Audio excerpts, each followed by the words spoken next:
नमस्कार मंडळी. तर बघा हे काय दिसतंय, तर तुम्हाला वाटेल का हे विकत आणले, तर हे घरीच बनवलेलं आहे. मस्त छान अशी आंबा पोळी. तर कसे बनवले बघा व्हिडिओमध्ये.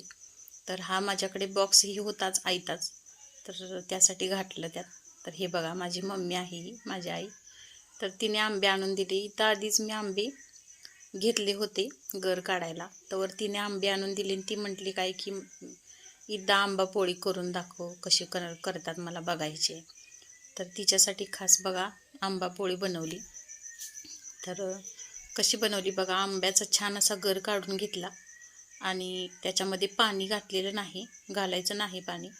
आणि साखर हवी त्या प्रमाणात तुम्ही घालू शकता. आणि हे बघा फक्त साखर आणि आंब्याचा गर एकदम छान असा पल्प तयार झालेला आहे.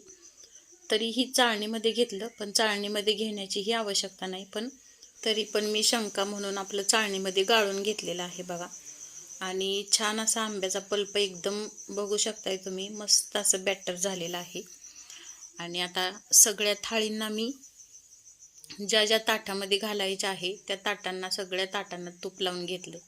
तर हे बघा छान असं गाळून घेतलेलं आहे पळीने. आणि मला वाटलं, आपलं शंका वाटली की गाळून घ्यावं, तर त्यासाठी बघा. आणि गाळल्यामुळे काय होतं, एकदमच जास्तच असा मऊसूद एकदम पल्प छान असा निघतो. तर हे बघा सगळं मी जे गर तयार करून घेतलेला आहे तो सगळा व्यवस्थित असा गाळून घेतलाय. आणि नंतर बघा ह्या ताटांना, सगळ्या ताटांना तूप थोडं थोडं टाकून हाताने छान असं व्यवस्थित लावून घेतलं. तर 4 ताटं घेतली आणि एक परात घेतली. तर उगत छोट्या छोट्या प्लेटांमध्ये घालण्यात काय अर्थ नाही, ते काय मला बरोबर वाटत नाही. तर त्यासाठी मोठीच ताटं घेतलेली आहेत, बघू शकताय तुम्ही. आणि परातीमध्ये तर एकदम मोठी पोळी निघली. शेवटी तुम्ही बघालच किती छान अशी गोल गरगरीत मस्त अशी पोळी निघलेली आहे. आणि कलर घालण्याची आवश्यकता अजिबातच नाही. आपले आंबे बाहेरून, आपल्या झाडाचेच आंबे आहेत, आपले आंबे बाहेरून हिरवे दिसतात, पण आतून छान असं पिकलेले आहेत आंबे आणि गोड आहेत भरपूर. तर हे बघा वैष्णवीचं कसं निवांत रिलॅक्स काम चालू आहे. तिला म्हणते मी पटपट फिरव. ही बघा माझी आई तर कशी फिरवते बघा पटापट.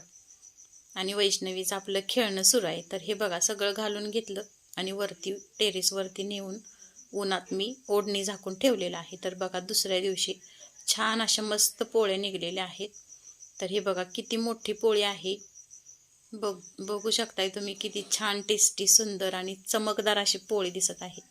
तर या अशा पद्धतीची पोळी तुम्ही करता का, नक्की कमेंटमध्ये सांगा. आणि व्हिडिओ आवडल्यास लाईक शेअर सबस्क्राईब करा. धन्यवाद.